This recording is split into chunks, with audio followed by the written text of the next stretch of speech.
এবার মুসলিম স্থাপত্য ধ্বংস নিয়ে ভারত ও পাকিস্তানের মধ্যে তীব্র উত্তেজনা সৃষ্টি হয়েছে।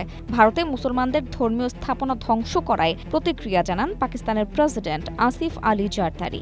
এর পরপরই পাল্টা প্রতিক্রিয়া দেখায় ভারত। এনডিটিভির এক প্রতিবেদনে এ তথ্য জানা গেছে। প্রতিবেদনে বলা হয়, জারদারির দেওয়া বক্তব্যকে সম্পূর্ণ ভিত্তিহীন ও রাজনৈতিক উদ্দেশ্য প্রণোদিত বলে দ্ব্যর্থহীনভাবে প্রত্যাখ্যান করে ভারত। এ নিয়ে ভারতীয় পররাষ্ট্র মন্ত্রণালয় স্পষ্ট জানিয়েছে, ভারতের অভ্যন্তরীণ বিষয়ে মন্তব্য করার কোনো নৈতিক বা রাজনৈতিক এখতিয়ার পাকিস্তানের নেই।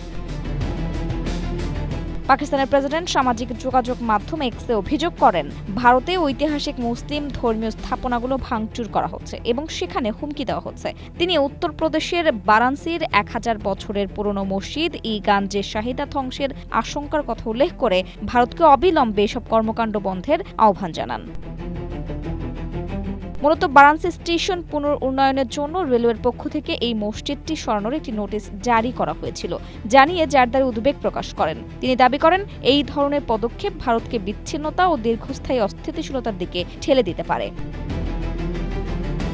ভারত এই মন্তব্যকে পাকিস্তানের নিজস্ব ধর্মান্ধতা এবং বিদ্বেষমূলক জাতীয় নীতি থেকে উদ্ভূত একটি পরিকল্পিত রাজনৈতিক আক্রমণ বলে অভিহিত করেছে। ভারতের অভ্যন্তরীণ বিষয়ে নাক না গলিয়ে পাকিস্তানকে নিজের দেশের সংখ্যালঘুদের সুরক্ষার দিকে নজর দিতে বলেন তিনি।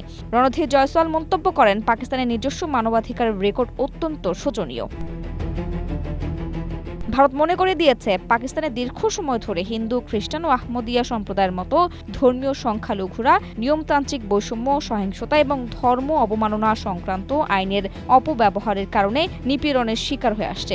নয়াদিল্লি কঠোর ভাষায় পুনর্ব্যক্ত করেছে, ভারতের সার্বভৌম বিষয় ও অভ্যন্তরীণ পরিস্থিতি নিয়ে বাইরের কোনো রাষ্ট্রের অযাচিত মন্তব্য বা হস্তক্ষেপ কোনোভাবেই গ্রহণযোগ্য নয়। আফরোজা দিবা, এশিয়া পোস্ট।